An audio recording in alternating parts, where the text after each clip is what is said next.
My name is Konstantine John Previs, and I'm an attorney. And my father started the Prevas business in Broadway Market, and I spent a lot of time at the business and the Broadway Market area.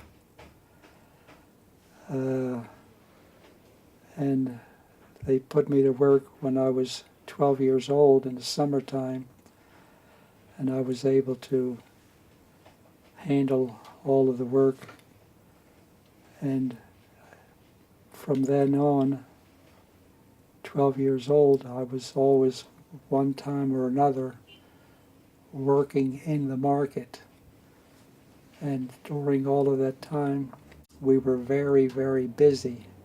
We had a big soda fountain, and on a hot Saturday back around 1932-33, there were no soda machines or anything like that. It was all drugstore or soda fountain.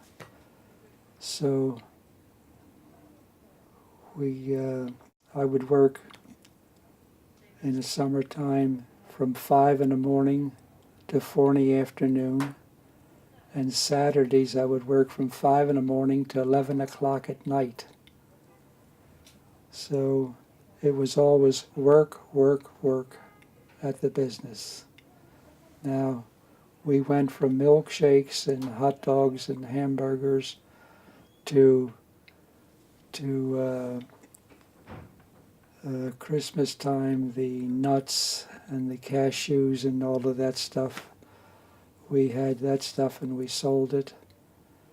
And we had a stall 1 block north of Fleet Street where you had tripods and awnings, and we would be selling the walnuts and all of that kind of stuff up there in freezing weather.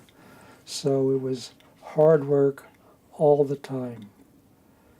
One time I had to work and missed a day in school, and that day they gave us a test in electricity, and I didn't show up because I was working all night. And I got somebody in the family to work for me, and I studied electricity one night and took the test. When they finished the test, I got a 95, and the professor says, you stole the test, and that's why you got a 95, that I got the test from somebody else. And I said no, and he kept screaming at me, and I felt so darn bad. I says, I swear to God, I didn't do it, I didn't do it. But he wouldn't listen to me. And that's one of the episodes where you go from the market to electricity and this and that. My older brother, market, City College, Johns Hopkins University. The middle brother, there were 3 of us, he didn't get a chance to do too much because he got drafted pre-Pearl Harbor. And he wound up in the tanks, and he went into Normandy in July instead of June, and he didn't have any combat experience. But he was the officer and was telling everybody what to do. And his tank people were crying like babies at night, Lieutenant, don't send me out first, don't send me out first. And my brother from 44, he died in 46, and he said he'd go out first, and the minute he went out first, there was a German cannon down the street waiting for him, and that thing hit him, and everything blew up and all that stuff, and he suffered for 2 years, and that's the family. Wow. Did the whole family? Well, my mother was in Greece, and her father happened to come through Baltimore, and he made a match with her father and he made a match with my mother, and my father said yes. So they brought her over in 1914, 1915 or thereabouts, and he took her and her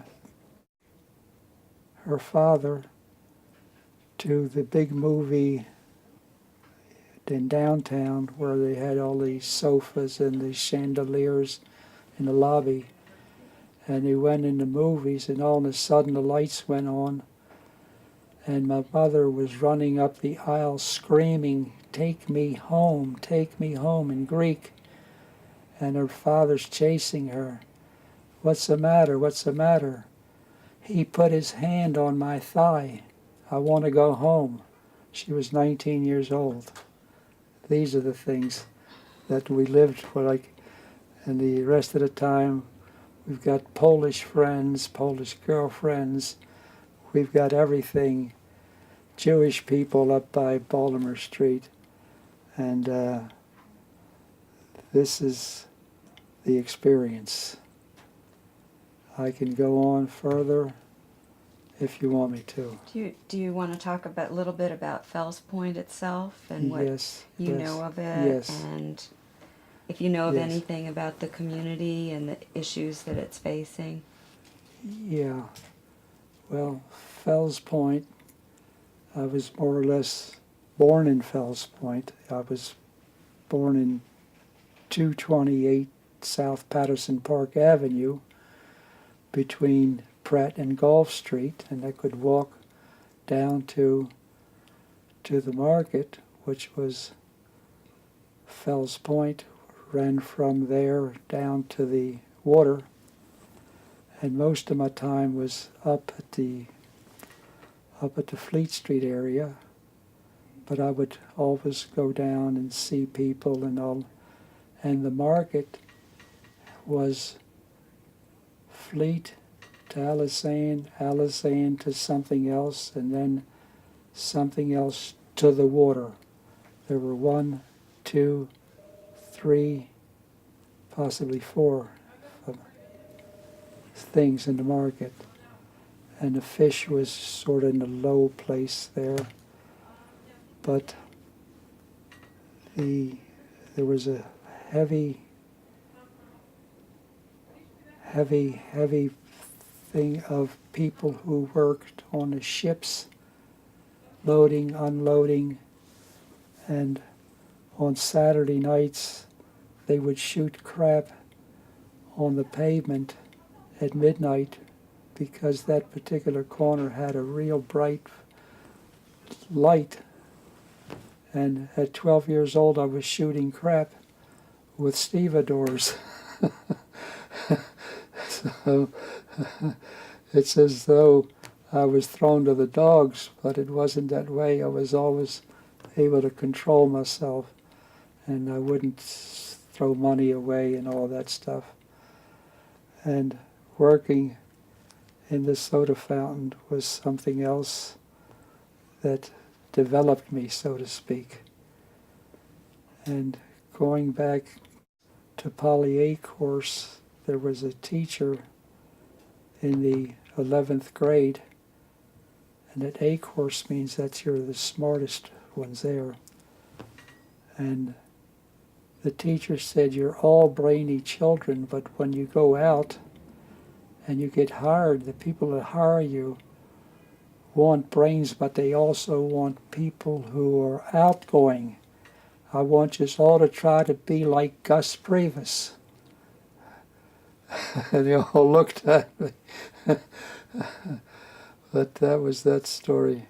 So do you think Fells Point did that for you? Fells Point did a lot in that area of working hard. Everybody worked hard, let's face it, you know. The churches were nearby, Catholic churches, and everybody worked. How did the market fit into the community back then? The market had everything you needed to take home for the family to be able to eat and subsist. And they had everything, the nuts, the fruits, the this, the that, you name it, and they had it. Different stalls. The main ones were the butcher stalls in the middle aisle, and in the side aisle towards Highlandtown there were fruit stands. The other side there were meats. They sold the nut meats, but smoked stuff. And people would come and be able to buy. They'd start coming on a Saturday about 8 o'clock, and it just kept coming and buying the stuff and kept coming and buying the stuff. And it would last to 5 o'clock, 6 o'clock in the evening. And then a lot of them shut down, but some more stores were working all the way up to practically midnight. People buying stuff to take home. How did people get there back then? Most of them walked. Most of them walked. Some people came with a boat way out that area east. There's a boat would come and unload people. We had people coming with the boat. Then we had people coming from the north, but at that time Baltimore ended at North Avenue. There was nothing past North Avenue, and everything was coming down. And of course, as time went on, people would come with their car. In front of Broadway Market, there was a space there with no stalls, and people would pull their cars up and get their milkshakes and their hot dogs and whatever it was, and do their shopping. So without even trying, the neighborhood melded into the market activity and the people who came to the market and bought things. And people were finding jobs that way. Could you describe, at least to the extent that you know the market now, how it's changed over time and how the relationship with that community has changed over time? Presently, the condition of the market presently makes me cry. The market as it is now is like a dead person. There's nothing there. But I saw that, what's the word for it, where it was just going apart, where slowly, I can remember clearly, one Thursday night, I'm on the hot dog stand, the cousin is in the soda fountain, and there are no people around. And they said it must be a carnival, a church carnival, and the people are busy. But it was when McDonald's came in. And when McDonald's came in, we made a dive. We start losing all of that business. The farmers were kept coming, and people are selling fruits, and the butchers were holding on. But slowly, it just kept going down. What happened was that, how can I say it, when Mayor Schaefer decided to renovate the market, he took the front of the market where we were, which was wide open. We were like Coney Island and Times Square, and people sitting on stools 3 feet away from the traffic and all of that. And when I saw what the plan was, he was going to close the front And I knew that once he closed the front, our business is dead. I sold the business for a big, big price to a guy whose friend was a mafia guy and had nothing but money. And that's what happened. The market started dying from that closure, but it also started dying from other places to go, supermarkets and all that kind of stuff. So that impacted the market. I'm focusing on the market, but this is what the people were and how the people were moving about. Did you see changes to the community as well? The community held up very well. There was nothing radical. I mean, the Poles were the Poles, and they were entrenched, you follow me? The Catholics were the Catholics with their churches, and they were entrenched. And there was stability, at least from the waterfront, going up Broadway, past Baltimore Street. Everything was holding together. There was no such thing as Hispanics or immigrants, illegal immigrants or anything like that. They were holding. There were two Orthodox churches in that general area that I'm talking about, and the great Catholic churches all over the place, so people were walking distance to their churches. And I can't put my hands on when this thing that I've just described started diluting, because I wasn't there I got married and I was living out there, but do you know how Fells Point is now? Fells Point. Yeah. Fells Point. Well, Fells Point's a great place for great restaurants and different places like that. But it's Duluth and as far as Pataracus is built all around it. But you don't have, except for all the way down that street there, you don't have the lot of people.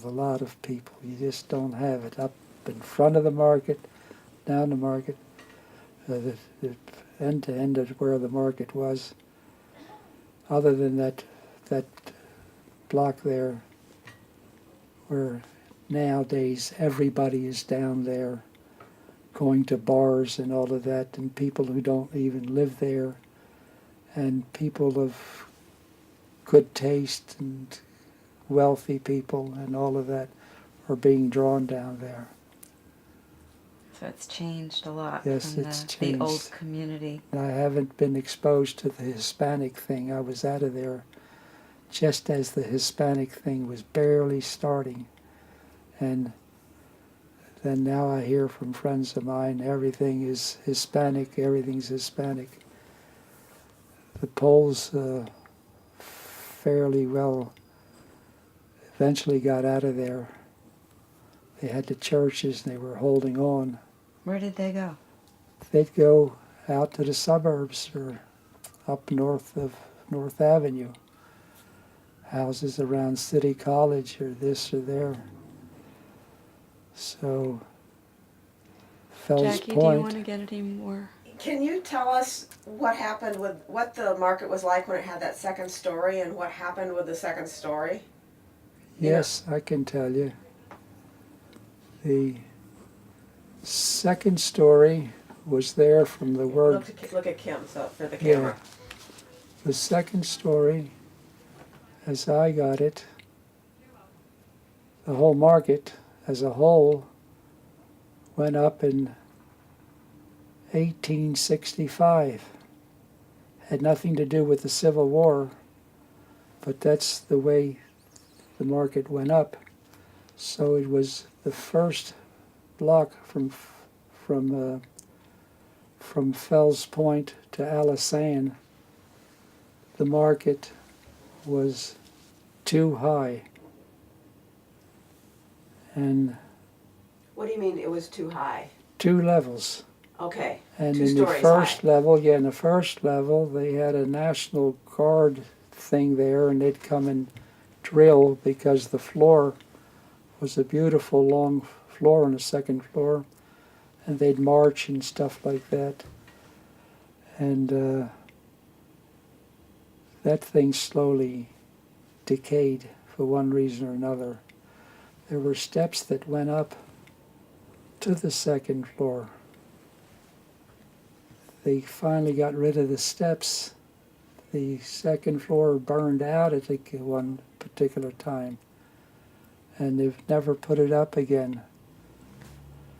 And everything was going negative. In Saturdays, it got where Fridays were busier than Saturdays. People were going places on Saturdays, and it wasn't Broadway Market anymore. So this is what the impact was. But fortunately, Thames Street all the way down is holding the reins of people coming there, and like I said, good people, not fights, not shootings and all of that, and people just enjoying good things, good food, good this, good bars, and that's what's happening there. And they're holding on, some of the people are holding on to these little narrow houses that were always around the place, but it's all becoming Hispanic. It's going to be all Hispanic before it's over. Are there any other businesses like along the markets on the sides of the street or anything that you remember particularly? Looking north from Fleet Street all the way up, the stall spaces on the right side, that's towards the Hollandtown side, and the other ones are towards the downside. Those places, in the days I've described, the stores were all full, clothing stores, you name it. All the stores were full, a lot of bars, a lot of people. And ultimately, it started like fading again. And your question was the stores. The stores, some of them held up, some of them just walked away. And it's like a sin to look at it as to what it is today. Do you have any good stories about the market in its prime when you were working there?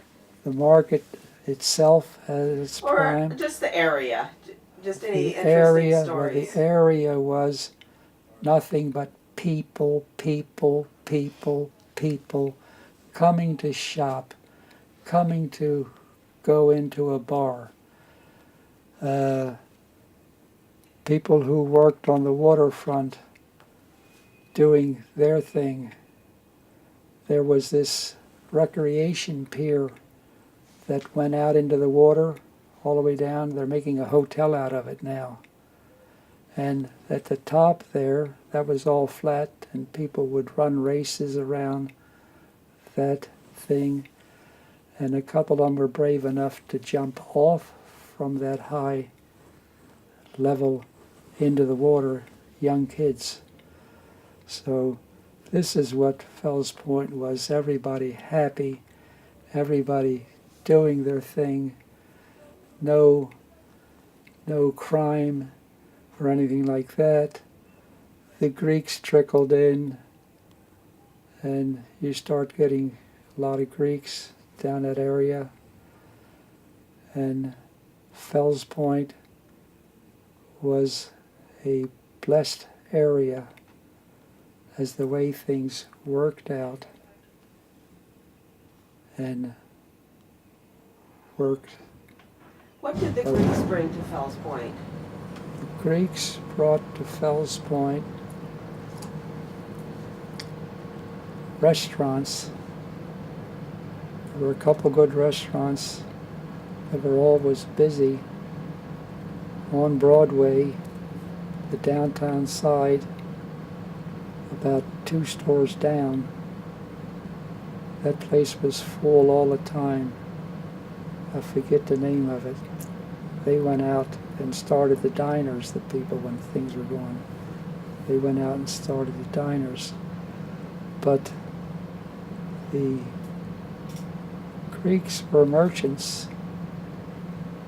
You didn't have any Greek intelligentsia there as such. And they would come from Hollandtown to shop and that kind of stuff. Did you tell us about how your dad got started in the market? Yes, ma'am. Okay, you already talked about that. Did I? I don't know. I don't remember the early part. Do you remember, Kim?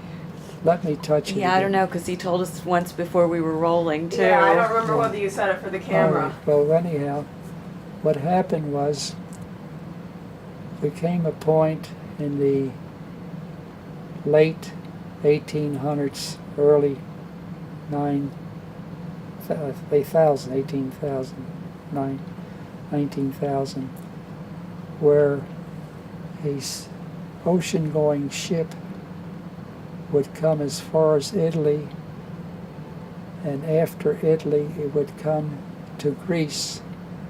And Greece has the Peloponnesus, which is the big part at the bottom, which is cut off from the big part on top. And they pasted the whole Peloponnesus with signs, $5 to go to America. And all the poor kids and all the poor, and my father was a 15-year-old poor boy. All he needed was $5 to get on the boat and come to America. And when he came, they found Greeks here already, and they got into the hot dog and the milkshake and the this and the that. And there were a lot of Greeks, and of course we had our churches and so forth. But it's not to weigh them against the Poles. They were there by the dozens and so forth. So then you had the Jewish area. And they all got along? And all got along, yes, yes. Everybody was getting along. Now, at one point, the city was going to put a freeway through along the water. I can remember, that's Barbara Mikulski's thing. They were going to put, that's when you go Fleet Street, Palisade Street, then the other street, then there's a narrow street, and they were going to put the road above, and they had started closing some of the houses, and Barbara Mikulski got her gang together, and they stopped it. It would have been criminal to let that thing get ripped away. And it's there, that same street is there. People live there in those houses. And did those plans have an impact on the market? the plans on the market. The plan to put the freeway through, did that change what was happening with the market? That had nothing to do with the market. It would have destroyed the whole neighborhood. It would be all dead stuff underneath those ramps. But the market was holding itself up top. But I never thought of it as to what effect it would have if the thing went across with the market, and of course the stores on each side of the market. That probably would have had an impact, but maybe not necessarily enough. It would draw out something from Fells Point, but it just wouldn't shut it down, except for that area. And that was the most beautiful area from there to the waterfront, and that was the crime. if it would have been done. From what you talked about, a lot of the deterioration of the market had probably happened by then, because that was well after McDonald's came along. Yeah.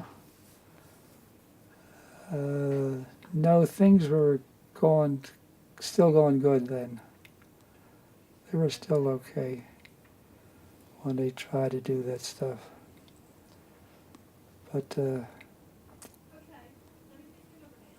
like I said, the stores were working and all of that, and you could see it slowly closing a store, and all of that business there. So, so you sold your store, and then you got into law, and then you got into immigration practice. Did you represent people that lived in Fells Point? Yes, I can tell you this. When I finished law school, I knew where the money was. And the money was in Broadway Market. And I didn't open an office for 13 years. But what I did do is I'd work in the market in the evening, and I had this reputation of being a big mouth who took nothing from nobody and hit hard all the time. And I don't mean fighting. And you would watch people, from the Prevas thing down, it was all closed. They would close and Prevas would stay there real late. So you got people in line in that aisle going down, waiting for me to do their legal case. This is, you can't believe it. And I would have court, say 10 o'clock in the morning. I had a woman who would come and cover me, and I'd take my apron off and put my suit and tie and shirt and go run to the courthouse and try my case, criminal case, and come back and put the apron back on again.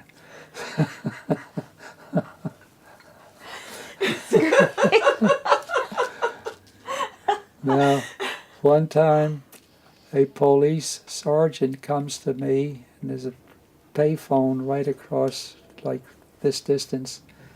He says, in 5 minutes you're going to get a telephone, and the guy is going to want you to represent him in court, and I want you to represent him in court. So sure enough, the guy's got a case.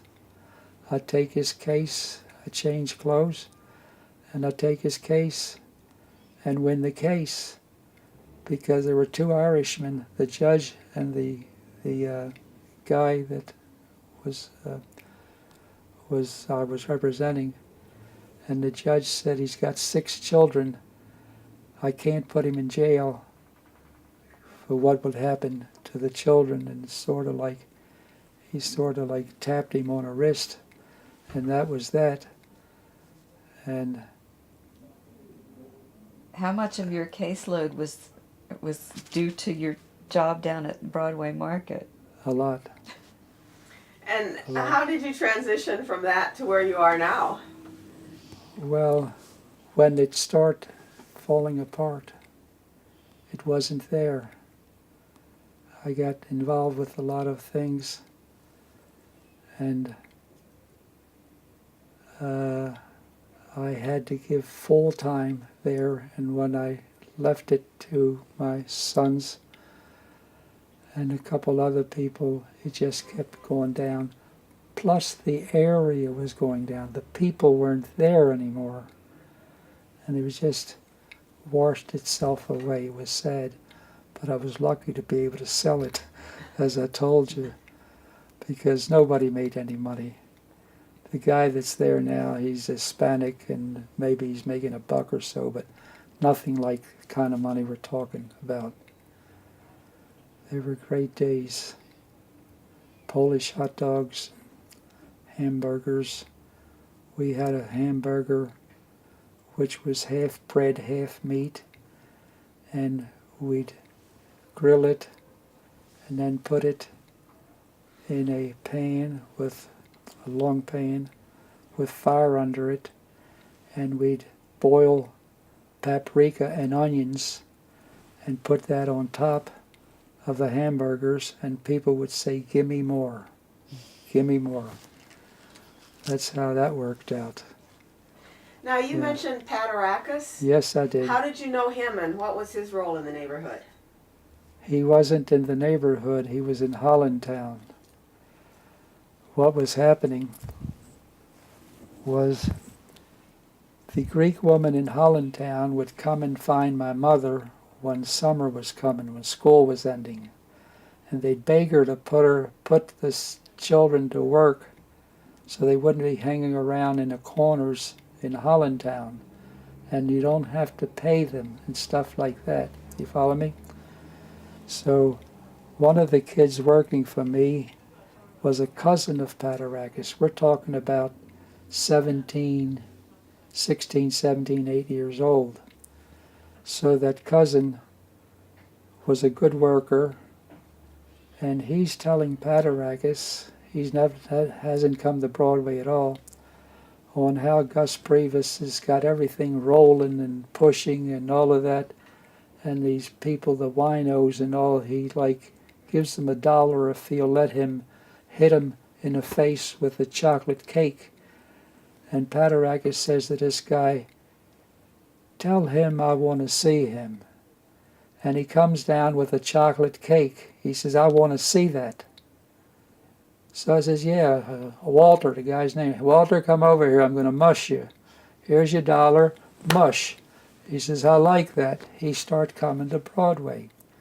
The best thing happened to him because I was the brains of the H&S Bakery, of Paterakis, of the billions of dollars that were made. I was the guy who had all the knowledge, all the talent, whether legal or business-wise. He told me one day he's going to start competing with 2 other bakeries. I says, "Don't do it. You'll only go broke. They're bigger than you." He wanted to do something else. "Don't do that," and all of that. I was Paterakis's brains, and I mean it literally. And at the same time, I was selling hot dogs and practicing law. And he'd come over to the market, and he knew we had a fresh ham sandwich, not smoked, that we would put in the oven and cook it. And he knew whenever we were bringing them in from our commissary, he'd come and he liked the part where the bone is, which was like crispy there. And he'd take a knife and he'd cut that whole piece of meat and eat it without me being there, without him asking anybody whether he could do it or not. But he was fortunate because I had the talent. I don't want to brag. And I steered him through a lot of things. But that's Paterakis. Now I can remember something about Fells Point. On Bond Street, his bakery was on the market side, and there was a warehouse or whatever it was on the other side. And Paterakis wanted to put a bridge across so his hot bread could go across and then go down the layers and get cold and wrapped. So the neighborhood got crazy, and they were having meetings. Barbara Mikulski was leading the meetings, and in one of the meetings, Barbara Mikulski says,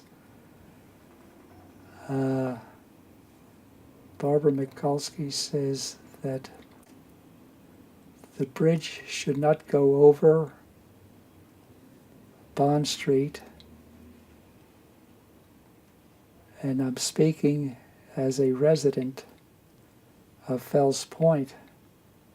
So I said to her, "Well, how about the 300 people who are going to lose their job?" and she went berserk and got up on her feet and was jabbing me. And that's the thing with Barbara. She was good, and she was good for the neighborhood. She backed off on a lot of that stuff, but she was smart enough to know that the residents were her strength, her backup. Follow me? Mm-hmm. Plus the Sun papers. The Sun papers fell in love with her, and that's when they kept putting her in the paper. But she did a good job. She's doing a good job. Did she have any influence over how the market has changed with time? I don't think so. I don't think she ever got too involved with the market, because that would be the same as getting involved with me. And she didn't want to risk that. So, how familiar are you with Dave Holmes and Dan Winter and the project they want to work on? Not too familiar, to tell you the truth. I've heard about it, and I think one of my sons, the doctor, he goes down there all the time. He'll go down there on a Saturday, and sometimes when he's not busy, and he'll just hang around the market. And it got to where there were 0 stalls there. I think there's one lady in there yet, but he sort of like just stayed stuck to it. Even now, when there's no stalls, he goes there on a Saturday to like rub shoulders with people that he knew, that they knew. Because these sons of mine, I put them to work when they were 13 years old. And 13 years old, they're in school. On Friday, they better be in the market by 4 o'clock, okay? And they'd work from 4 o'clock to 1 o'clock in the morning. And on Saturday, they'd come 12 o'clock and work to 1 o'clock in the morning. And they were in there like up to their shoulders in Broadway, and the Broadway people and the customers and all of that kind of stuff. It's still in their brain, in their, how you call them, their brains. They're in love with the market. So how have your sons taken that relationship with the market into their careers and their lives? Well, they had no problem with it because I was fair with them. Like I made a deal with them at one time that they were putting all that time in the market. I said, look, you're putting time in the market, I'm paying them, but not giving them the money, but putting the money away in their names. And it added up to a fair amount of money. I said, the deal you have is, when you finish high school, you pick any college or university you want in the world, and I will send you there with a new car and a checkbook full of money. And that was the deal. So one of them took Syracuse, the judge took Syracuse, and one took a place in New Jersey. This guy went to Vanderbilt because he was guitar thing, the doctor. So this is how I held my sons together, you know, and respect the father and the mother. And the last thing I wanted them to do was to go to Ocean City in the summertime. It was a crappy place in those days, and everybody's going to Ocean City. Forget it. Next question. I think you've covered all our questions, but every time I think of something, it sends you off and you tell me something interesting that I didn't think of. Well, I hope I didn't wave off. No, you were great. I gave you what you needed. But I keep feeling like there's probably something else that you know that would be really interesting to hear about. Well, I can tell you this. I can tell you the prostitutes that would come to the market and stand up and get a hot dog and hope somebody, and then get on a stall and hope somebody comes and picks her up and all that. I watched that going on. And I was a fairly young guy when that was all happening. But look, being in those B-17 bombers, you know, I was made for them because of the Broadway Market milieu. The gambling was unbelievable that was going on around there. Around Broadway Market? The Broadway, sure. There was a couple of bars where they would be bookmaking, like horse racing. They'd have the thing, and people would bet on a horse as though they were at the track. And the bars were full of that kind of stuff. And I was just a kid, and our help would say, go to the bar and find out who won the third race at Saratoga. So I'd go to this bar, and I got a guy in front waiting to see if police come to shut down. And I'm getting ready to walk in, and the guy says, what are you doing? Well, you can't come in here, you little Greek. I says, go to hell. Just a kid. So I'm going in to find out who won the third in Saratoga.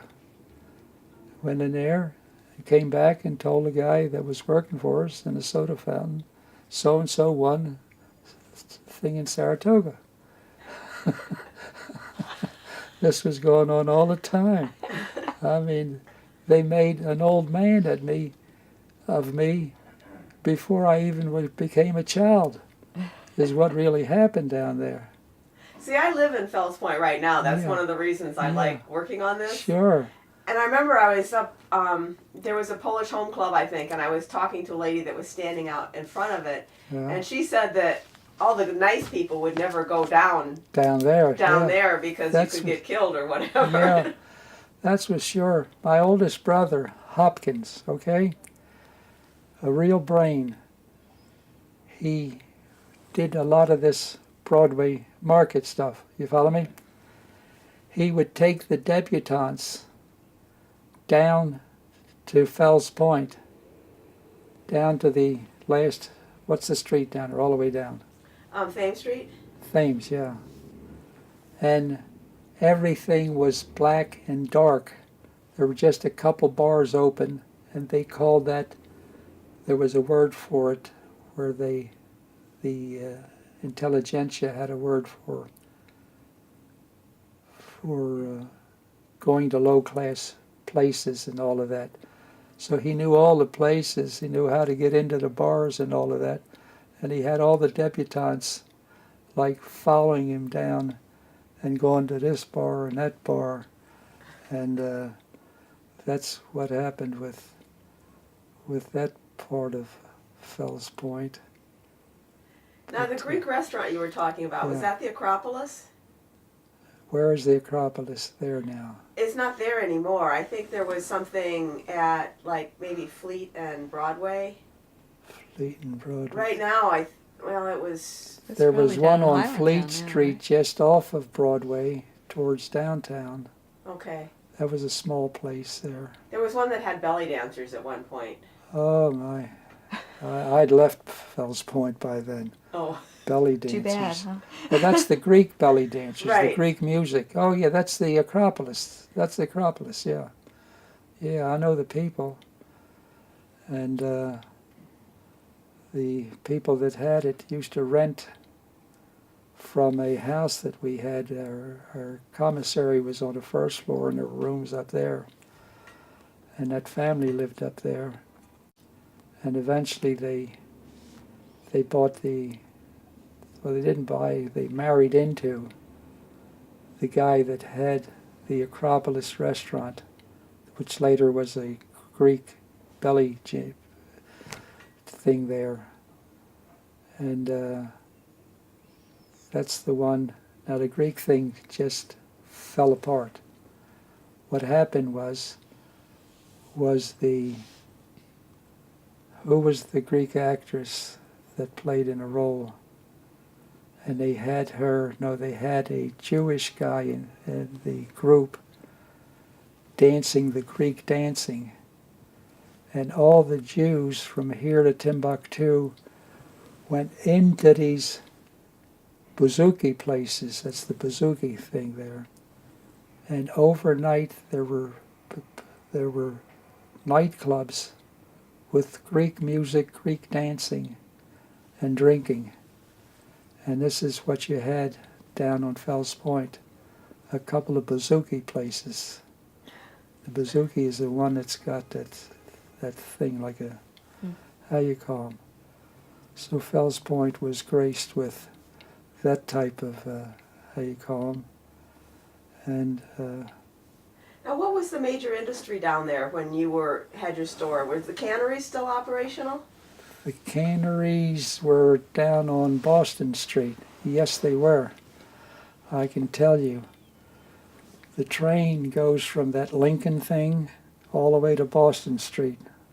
You follow me? Mm-hmm.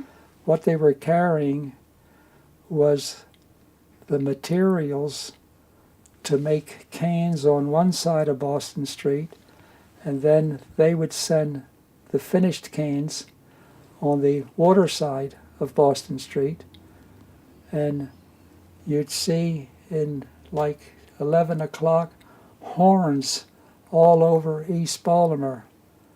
Horns. Horns is that they got tomatoes and they got this and all of that to come and can them. And that was the industry that they would pull out of there. And that's what Boston Street was all about. And when was that?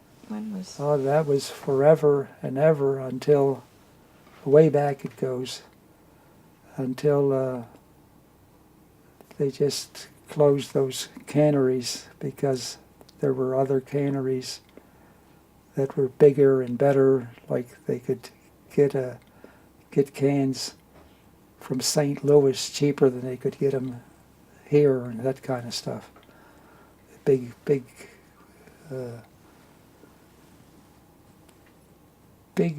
organizations, big money, you know what I mean? Right. It's like trying to take a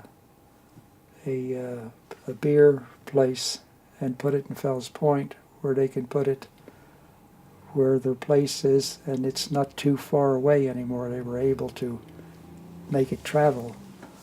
So that hurt a little bit. And there were trains that went all over down the streets. Yes, the trains would go all the way, and they'd go all the way past Hollandtown. And the oil factories were down there. You had big oil factories. The trains were going down there. Yeah, that's far away. So the trains were mostly there for the oil? The trains were there, how can I tell you? Trains were going this way and they were going this way. The trains were carrying stuff that the places on Boston Street needed. Mm. That's what it was. The canneries. Yeah, cannery stuff. Some automobile stuff too would go further over there. There was something about automobiles. Now, there used to be a lot of shipping that went down what's Inner Harbor now too, right? Did the trains have anything to do with that? No, not Okay. really. Not really. No. Keep coming. I'm running out of things to ask. Jackie she wrote, not how many years ago, a book on Fells Point for the Acadia Publishing. It was a picture book. Yeah, picture book. Picture book. Yeah, she put together a lot of the history of Fells Point, so she's... And I had some pictures of some of the trains. Trains, great. Now I have a painting of the market in my office. Oh, do you? Yeah. Can we take a picture of it? Sure. Who did the painting? The guy's name is known. It's signed there. It was a big name. Give me a big name. Painter. Oh, Like 30 years ago in this area, in the Fells Point area. You'll see the name. Okay. You'll see his signatures on there. Okay. Okay. Keep coming here a little bit. This restaurant that you talked about was the Broadway Lunch, and it was 2 doors down from Eastern Avenue on the downtown side, and they were good and good and good and good, and when things start going, they got out of there and they took their godson and started them on the diners. But that restaurant that you're talking about was the Broadway Lunch, it was called. Broadway Lunch or New Broadway Lunch. Great food, unbelievable food. Full day and night. You couldn't believe it. Now the building that's the Latin Palace now, it's a big theater kind of thing. What was that? Which streets? It's between Fleet and Eastern, and it's on the Highlandtown side of Broadway. Fleet, hold on now. Brown. Fleet and Eastern run parallel. Right, it's on Broadway between Fleet and Eastern. All right, on Broadway. Yeah, Broadway to Eastern Avenue up top. It's on Broadway. Yeah. It's on the east side of Broadway toward Highlandtown. Highlandtown, right? And it's between Fleet and Eastern. Yeah. It's right next to. That was a movie. Oh, The okay. Broadway movie. There was a Broadway movie on that side. And there was a Hex, one of the early Hex was department like, stores? yeah, Hex department store was like a jewelry store, and the store you said were in line, coming from Eastern Avenue down. Right. Now the department store was something great. In the summertime, everything's hot and there's no air conditioning moving around too much there. So we'd see somebody coming out of the department store, and we know she's coming for snowballs. And we'd start making snowballs because we had an electric thing, big thing, that made the ice real fine. And the order would be 50 snowballs and that kind of stuff, because they were roasting in there. There was no air conditioning and all that. You like that, huh? 50 snowballs. You know how to take advantage of everything. Kelly's Court, when I was pleading the case, I told them that we're going to have a menu that has such and such of such and such a restaurant in Boston, and it's going to have such and such a thing of such and such a restaurant in Chicago, and then such and such of New York, and that's going to be our menu. Each one of those restaurants were famous for a particular type of thing. So when it was all over, a person came to me from the Fells Point organization, and she said to me, from now on, whenever you need some help, come to me and stop arguing with the other people. So that person knew that, That wasn't Jennifer Etheridge, was it? It could be, I don't know. She was the first one, a very nice, I'd call her a girl, she was young, but not that young. But she said, just come to me and let's don't have these fights anymore. So the neighborhood, at some point it sounds like the neighborhood evolved and that they became very Well, they fell in love with Callie's Court. They went in there, they saw the design and all of that. You've been to Callie's Court, huh? Mm-hmm. All of that woodwork there? It's beautiful. There was a Greek carpenter in Greece. I never met him, I never knew him a friend of his says, I've got a friend who'd like to come to Greece. I'm doing immigration law. I'll bring this man to America. And he's died recently, but he's the guy that did all of that woodwork behind the bar. There was all this carpenter from Greece that put that thing together. That thing took off like that. It was just first class in everything. And those kids, it was a young guy and the girl. They got rich right away. I mean, now then, the owner was a manager at one of the strip joints on the block. And on 2 or 3 occasions, the immigration people were trying to make him complicit to some illegal stuff going on, and they wanted to deport him. I beat the deportation case 3 times. This guy prays for me. You follow me? So, how's your business when he first opened up? Very good. I said to him, what is your so-and-so percentage? He's looking at me, he doesn't know.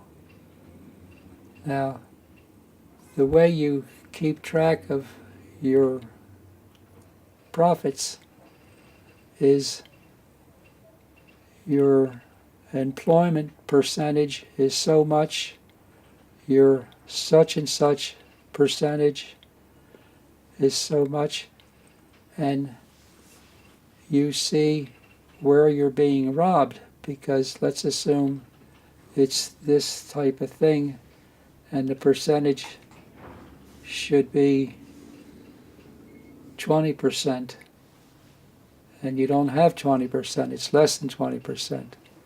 He goes around even today, how I opened his eyes. I says, don't look at the checkbook. The checkbook can be full and you're still getting robbed to death. And he tells people that I gave him that advice back then.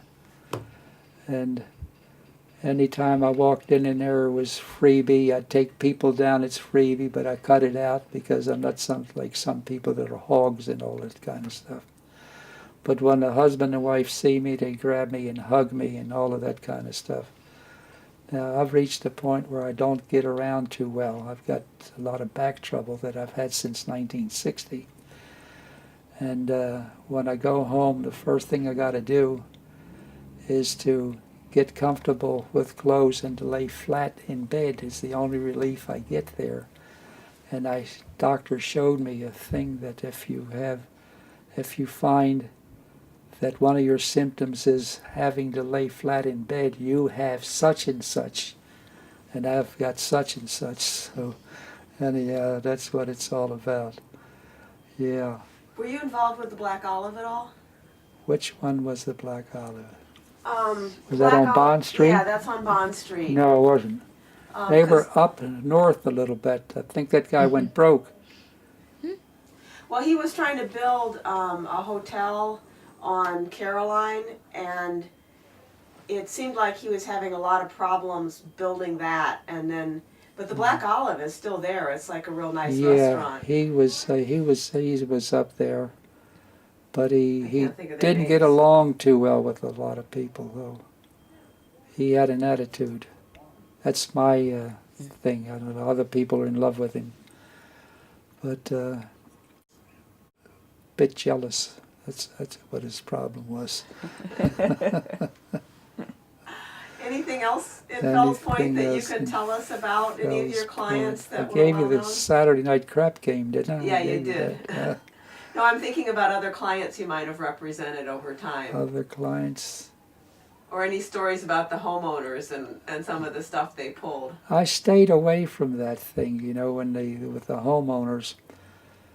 Was it the homeowners or was it the business people or who was it that were so the homeowners. nasty? The homeowners wanted to make that area like some sort of cathedral or something, you know, where everybody whispers and nobody talks, and they'd remodel the front of their houses and look at it and admire it and didn't want anybody to go near it and all of that. Were you in Fells Point in that era?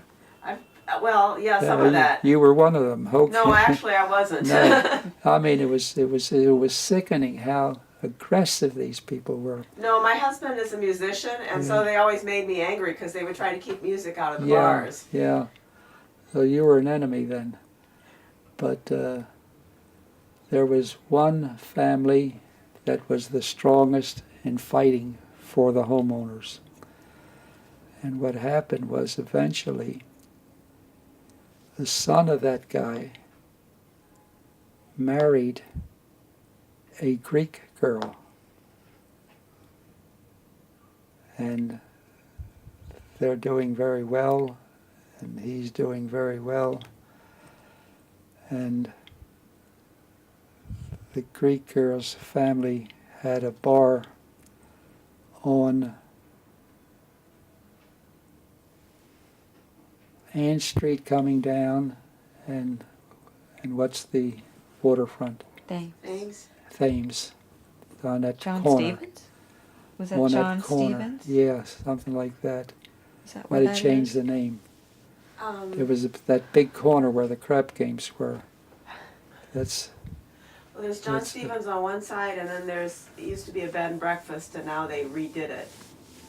I don't know what they're calling it now. But the son in that family got the money. They sold, I think they sold the property. Yeah, my son Pete was handling it. They got over $1 million for it. So. Sealy's? Was it Sealy's? No, Sealy's is down further. I can't think of the name of it. Look, you got Thames Street, okay? This is Broadway, okay?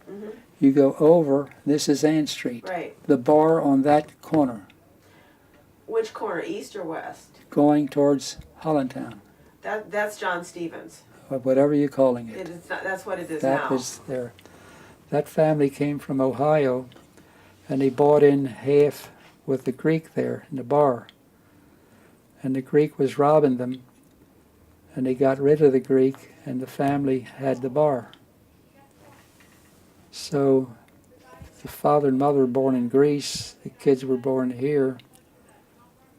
The girl that eventually married the son of one of the big Fells Pointers, they had another son, and the mother would come to me because she knew nothing about anything. And she comes to me one day and she says, the boy was the center in the Patterson Park football thing, and they were first in America. So the mother comes to me and says, my son wants to go to College Park. So the train is coming by, and there's a guy holding the train, and and that was his nickname was so-and-so Joe, who was a Polish guy, and he was in the delegates, House of Delegates. I said, student, University of Maryland. You got it. The next day he was in University of Maryland. A year later, the mother comes, she says, he doesn't like it anymore. He wants to go to West Point. Okay? I says, okay. I go to Tommy D'Alessandro. I want you to put this boy in West Point. He goes to West Point. Now he's this big football player. I says, you're going to go West Point football.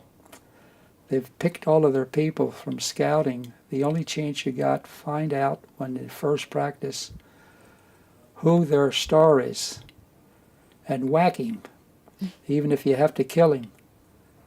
And he does what I told him, and the coach pulls him back, and he says, you're a good player, but I've got so-and-so. He says, I want you to go on our lacrosse team. And he went there, and they went All-American in lacrosse with that boy. Now that boy did finish West Point. They didn't have Air Force, it all belonged to the Army. In any event, he became a fighter pilot. And he rose up as high as colonel. He was in charge of an air base in right north of France, where they had 78 fighter planes, all armed atomic, waiting for the Russians, and he was in charge of that base.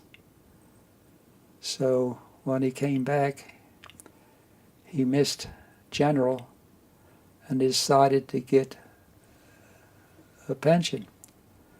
So that boy is walking around, and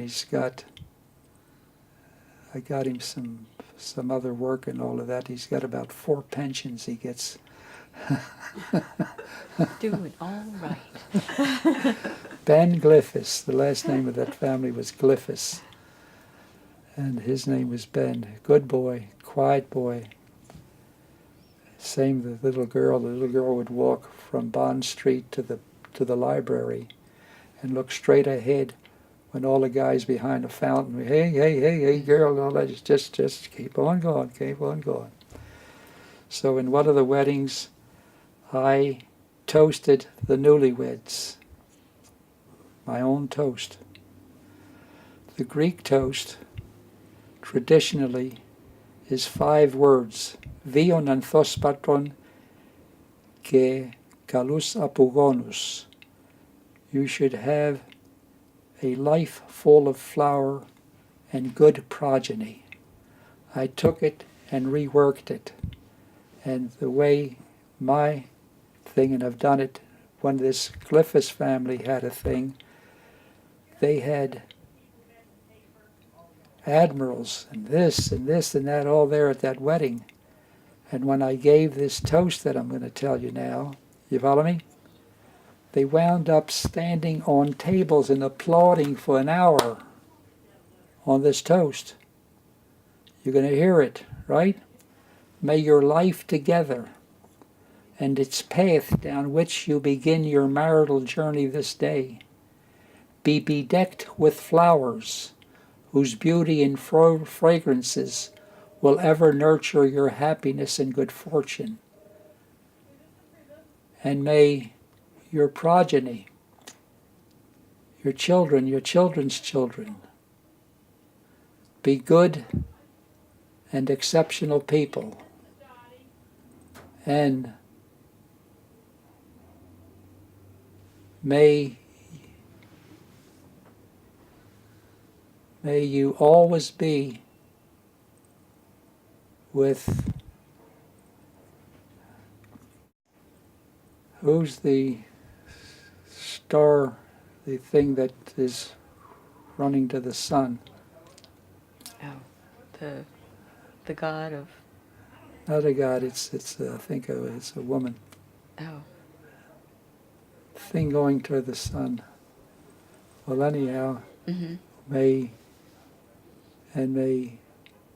Mirth, the daughter of Zephyr and Aurora, always your companion be, as you walk with her through beds of violets blue and fresh-blown roses washed in dew. Wow. All this coming from here, all this made from here. Okay? Is that a nice toast? Well, yeah. Maybe I should start charging. Well, you could do another career. We're not helping you remember words very well, though. Well, remembering words, the other day I drove down, coming into the building, a couple of people outside, they're saying different things like you've changed or this and all of that. I came up, I didn't go to the office, I went to the restroom. What do you think I'd done? I'd forgot to comb myself, to comb my hair. My hair is all like this. Yeah. So I beat it for the office. I went in there, you know. What did I But do? this is being 85, dear. You forget things here and there. Yeah. Immigration. I told you about the immigration, didn't I? Didn't I tell you? How you got into it? Yeah. Yeah. But I think some of it was before When we I- started the camera. Yeah. Oh, yeah. Where I cussed them out. Did I tell Yeah. you that? Yeah. You can tell us again for the camera, though, if you want. The camera. 'Cause we were getting ready when you told us that at first. The camera. It's immigration. I got nothing to hide, but I don't know who might see this thing. And You don't have to say anything that you don't want to. These guys, you know, they got an immigration court over there, and no, I think I got to Okay. take it. How you call them there? You want me to turn the camera off now? I think I didn't finish that yet. Well, I can tell you this because I think I missed it. Is when I became an immigration lawyer in 1955. One of the reasons I got to be so good was that Tommy D'Alessandro Sr. had used the store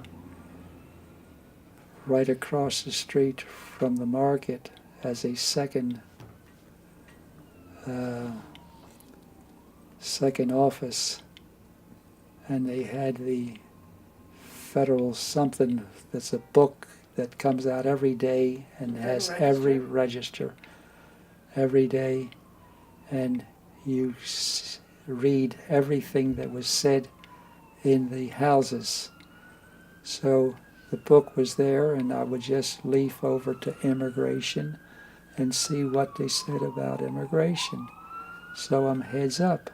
You follow me? Mm-hmm. In any event, when I had this friction with these people, I see a guy, stop me if I've told you this, I see one of those guys on the street lunchtime, and he says, I want to talk to you.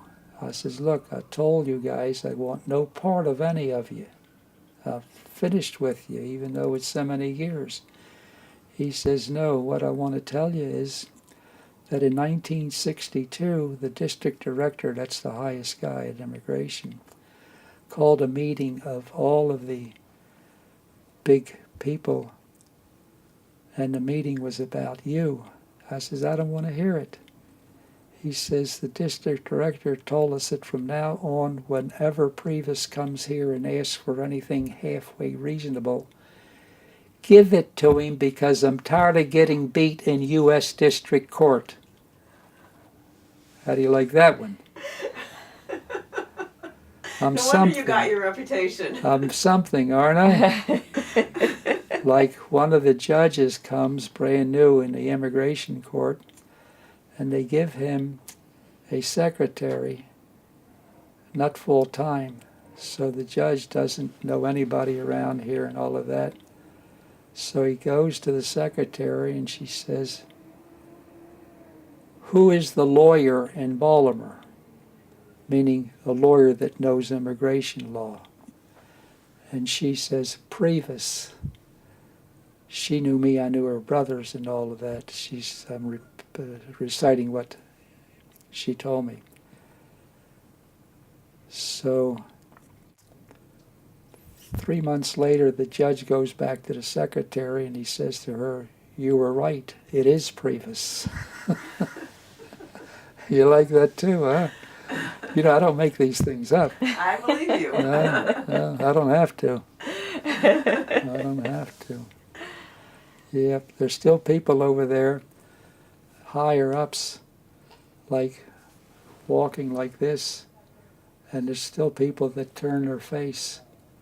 Most of them, hi Gus, but there's a couple of them, and they outgrew the guys with the big belts and the pistol and the badge, you know. They're the ones that had it for me. Do you know why? Why? You're going to love this. hold on to your chair.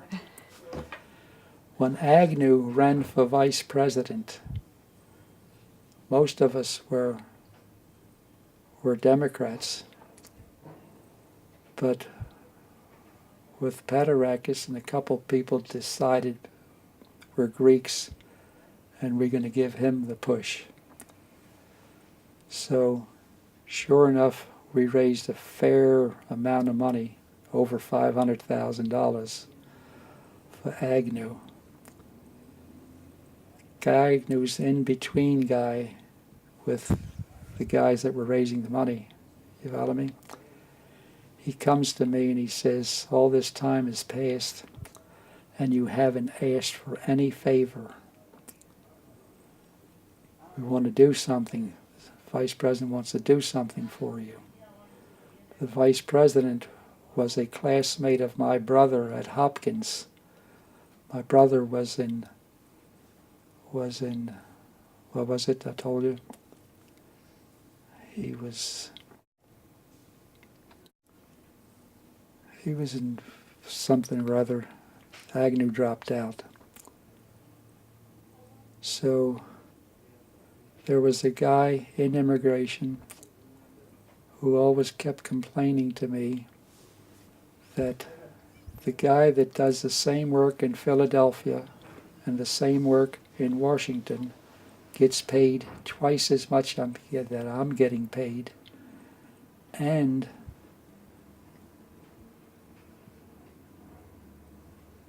I, meaning the guy here, have Social Security nationwide, and I can't get a promotion. They have grades, 12 or 14, 13, and all of that. So it came out that Washington didn't like the district director in Baltimore, and therefore kept the number 2 guy down lower, something of that nature. So I'll shorten it up.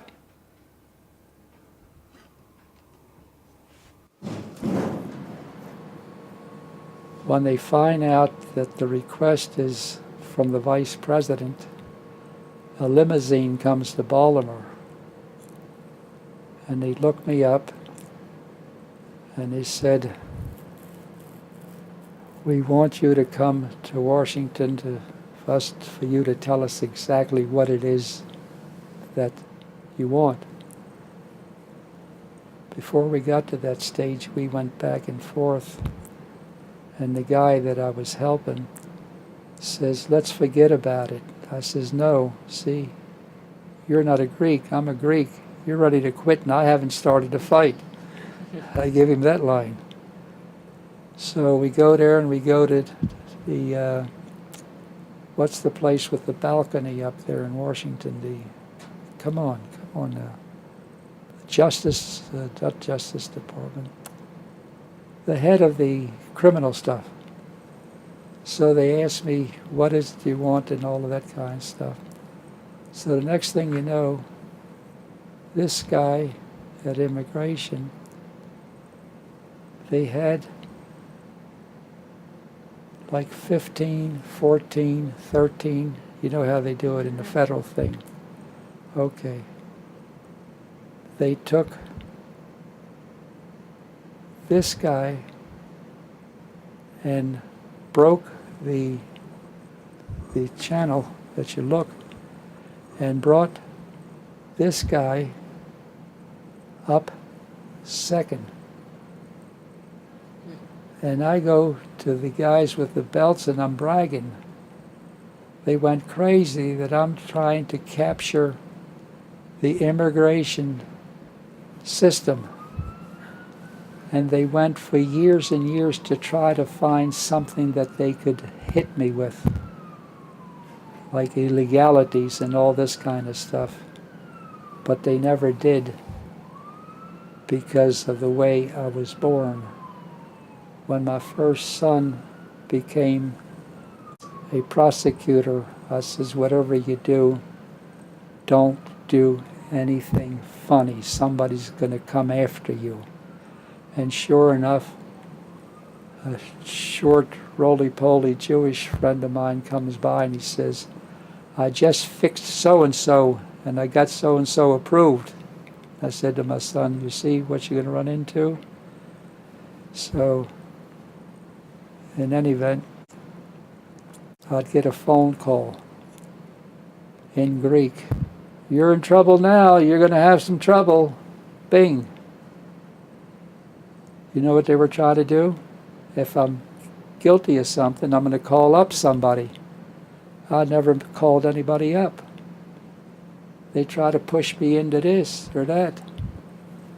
Something happened, and somebody came to me, and he says, baby, I can help you. He says, what happens? All the police, FBI guys, and all of that go to certain bars at the end of the day, and they say they've got you. Can I help you?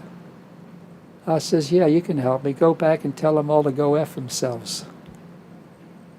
And what it was there was a prostitute that got on a merchant marine ship from here to Virginia, and she'd stay there all night and come back. So they catch the prostitute, and they said, if you give us somebody, then we won't bother you. She says, well, my sister is doing a fake marriage for somebody. And Mr. Prevas is the lawyer, which I wasn't, and all of that, but I didn't know what was going on. So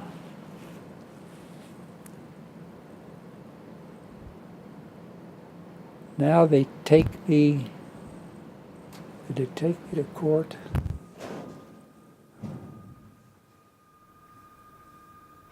No, they never, because the top guy in justice here said there's not enough there. They kept telling him to indict me, and he says, what you've got is not enough. And this guy, when he became a retired, he says these guys jumped over me and went to Washington to see if they could get an indictment. And then another lawyer who's just a lawyer there, when he went to private practice, he told me how they were always after me to get me on something, to get me arrested. So I was clean as, what is it? What soap is it? Ivory.